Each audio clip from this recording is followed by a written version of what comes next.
What's up, everyone? Next up, we have Regirock, one of the 3 legendary golems. No, not that golem. Regirock debuted in the 3rd generation and was, of course, only accessible to trainers following an absurdly convoluted puzzle involving Braille that we here at False Swipe Gaming refuse to believe any child could have figured out without an official guide, or Cerebi. But maybe we're forgetting how resourceful kids can be. Though, personally, yes, I did use that Ruby and Sapphire guide, and it was incredibly fun. But still, it was ridiculous. Anyways, today we'll be examining if Regirock's impact on the competitive scene was on par with the difficulty of obtaining it in-game. So we ask, how good was Regirock actually? And in this video, we'll be going over these competitive formats.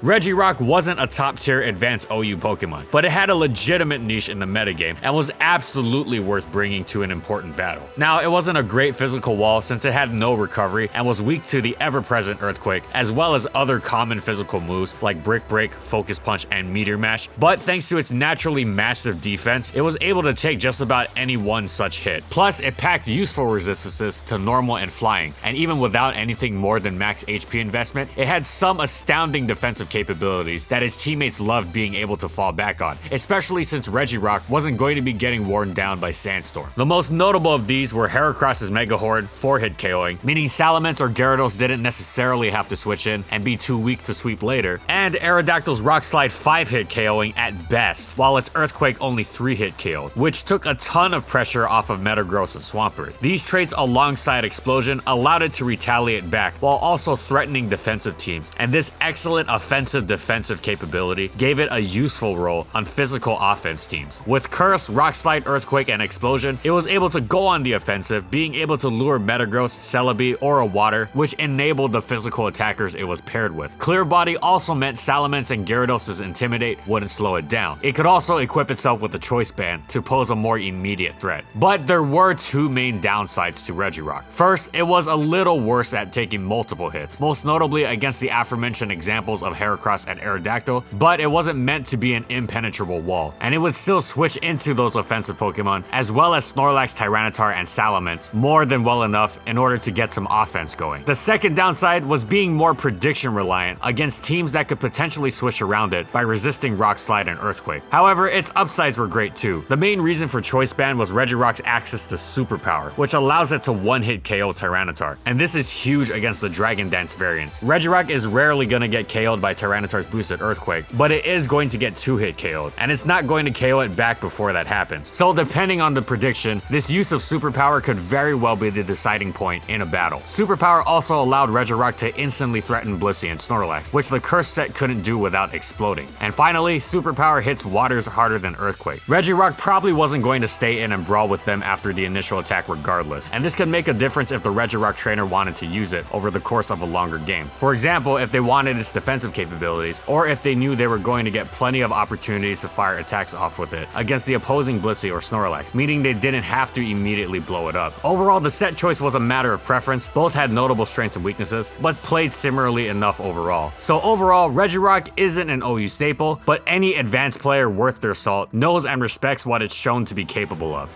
Now on to Gen 4. Power creep meant Regirock could no longer cut it in OU. Physical moves got stronger with the addition of Life Orb, as well as new attacks like Close Combats from Infernape and Lucario, and Waterfall Gyarados. Plus, the Draco Meteors and Focus Blast flying around, preying on its weaker special defense, didn't help matters much either. Thus, it dropped to UU. There, it faced competition as a bulky stealth rock setter from fellow legendary golem Registeel and fellow rock-type Rhyperior. Donphan and Steelix were common contestants for such a slot too. Regirock's main advantage that turned it from Ersatz to Bonafide was that, unlike all the other stealth rock setters we mentioned, Regirock had all of the following: a fire resistance, a non-quadruple grass weakness, and a naturally good special defense stat. This made it a great check to Moltres and other fires, whereas the others would fall to Fire Stab or HP Grass from not just Moltres, but Blaziken and Arcanine, and this was a big deal considering how terrifying Moltres and nasty plot Houndoom could be. Regirock was physically bulky enough to live what it needed to with just max HP investment investment, allowing it to load up on special defense EVs to check these fires well. The special defense EVs also let it take surfs from Milotic and blow up on it. Speaking of Milotic, this was huge in allowing teams to run waters other than Milo, such as if one wanted Blastoise's spinning ability, Quillfish's spiking, or Feraligator's sweeping potential. If these Pokemon were paired with one of the other Stealth Rockers, they'd be opening themselves up to a nasty weakness to Moltres and Houndoom. But Regirock covered that. Regirock also had a few other noteworthy competitors, such as Rock Polish Rhyperior and Torterra, who were both stronger, but Regirock had Explosion. This allowed it to lure and remove Milotic, Tangrowth, or Weezing that otherwise stand in their way, clearing a path for something like Dragon Dance Feraligator. Of course, Regirock was more than capable of sweeping frailer teams itself, especially as it was naturally resistant to even the strongest priority and could set up early against Pokemon like Scyther and Altaria. Its Curse Restox set, found on the occasional Sandstorm team, was one nasty customer, as it could no longer have its lower special defense preyed on since it now received a boost in Sand, and it was of course just about unbreakable on the physical side. However, aside from Sand being somewhat niche, it struggled with common parts of the metagame, such as Rain teams and Haze Milotic. Speaking of weather, Regirock was also a great facilitator of Sunny Day teams. Not only did it provide Stealth Rock and a resistance to opposing fire moves, it also baited in water types and could Sunny Day on the switch. It then had the option of exploding on the water, so its fire type teammates could go crazy, or it could switch to a dangerous Chlorophyll sweeper, allowing Exeggutor or Victory Bell to wreak havoc. If Regirock baited in a grass type instead, it couldn't always stay in, as their stab wouldn't be weakened by the sun, but it could easily switch to a fire type teammate, which would pose a greater threat to the opposing water in the sun. However, despite its many merits, Regirock was still a rather specific Pokemon in the greater scheme of the metagame. It was a legitimately good Pokemon, but it did not have widespread enough usage to remain UU. As such, it dropped to NU. There it was excellent, as it was able to counter the tier's most dangerous Pokemon, Charizard, which was like Moltres but weaker. It also was a great backup to Jinx, which you could never be too safe against. Between Stealth Rock, Thunder Wave, and Sunny Day, it had a plethora of excellent support moves it could use many times throughout games with its great bulk and typing, and also provided a reliable stop to many of the metagame's most dangerous threats, always able to use Explosion in a pinch.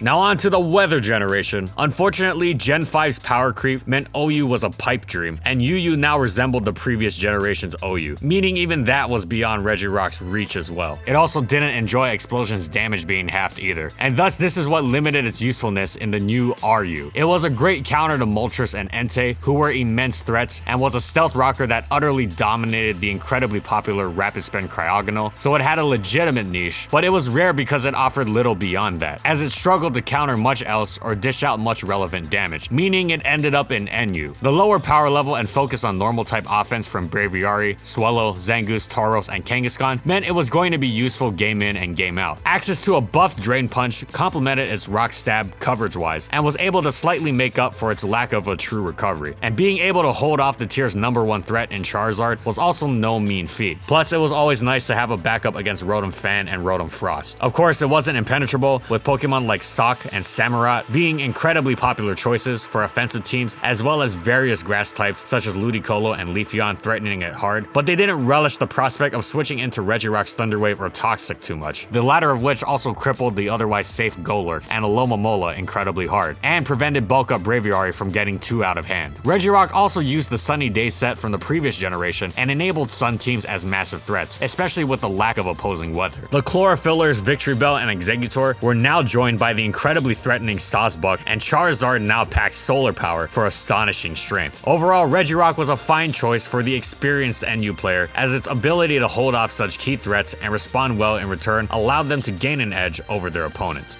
Regirock found itself in NU once more in Gen 6, where it pulled its usual tricks. It checked Flyings, Normals, and Fires, which consisted mostly of old standbys like Swellow, Tauros, and Charizard, but also included the dangerous new Pyroar, whose HP Grass did not pose a threat while both stabs were blank. It used its ability to switch into these threats throughout the game and support its team with Stealth Rock and Thunder Wave. It was a great stealth rocker since its Rock Stab meant the common Magic Bounce Xatu wanted no part of it. It could also delve into Sunny Day territory, helping Chlorophyll sweepers like Lilligant and fire types like Combusken reach new levels of terror. Regirock gaining Sturdy assisted a great deal in this department, giving it a built-in focus sash that allowed it to stay in against just about everything, even powerful super effective attacks such as Shift Tree's Leaf Storm. Some players dropped Heat Rock for Custap Berry, which allowed Regirock to set up both rocks and sun, even in otherwise disadvantageous matchups. The shorter sun duration was made up for by the Sun Abuser having both rocks and sun supporting it, which was better in the long run, especially since Regirock was often supported by a backup Sunny Day user, usually Lipard, and Regirock could also run Explosion to ensure at least a decently hard hit, as well as getting in its abuser's teammates as soon as possible. Regirock wasn't a flashy Pokemon, but it was an integral support for the teams it fit into.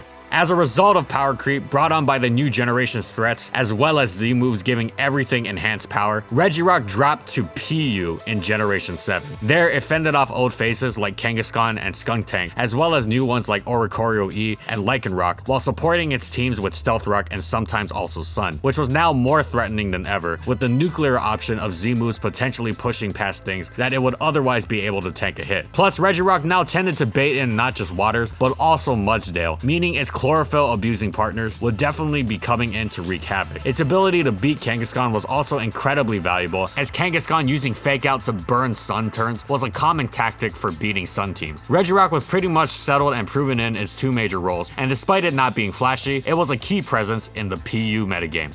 And as for VGC, as we finally come to talk about it, Regirock being uncommon is an understatement. From the little information we could find, Regirock could use Rockium Z and most likely had a decent matchup against Incineroar. But other than that, we couldn't find too much info on it. But congratulations to Henry Rich for placing 5th at the Perth Regionals in VGC 2018 with a Regirock. Henry used a set of Stone Edge, Superpower, Curse, and Protect with an Impish Nature, max HP EVs, and the rest of the EVs in attack and special defense.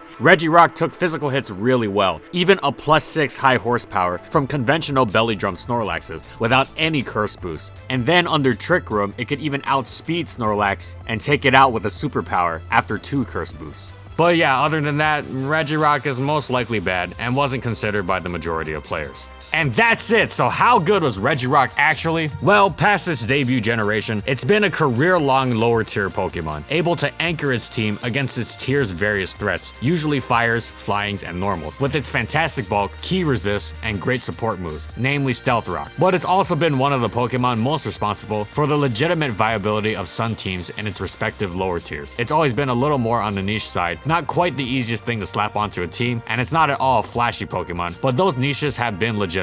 Overall, wherever Regirock ended up, it was used by trainers who wanted to win, which was generally a marker of being good in the lower tiers. Thanks for watching, everyone, and as always, if you liked the video and you want to see more, be sure to subscribe to False Swipe Gaming for more weekly Pokemon content. And in the comments, I want to know, what do you think about competitive Regirock? Would you want it to be better so that it could anchor teams in the higher tiers? If so, how would you do it? Whatever it is, let me know in the comments. And to vote for next week's Pokemon, comment on the latest post in the community tab of this channel, which should go up around the same time or a little bit after this video's release, in order to let me know which Pokemon you want to see next week. And of course, shout outs to our patrons for continued support of our videos, and thank you to everyone else watching as well. And follow my crew on these social media platforms. And that's all I got. See you next time, everyone.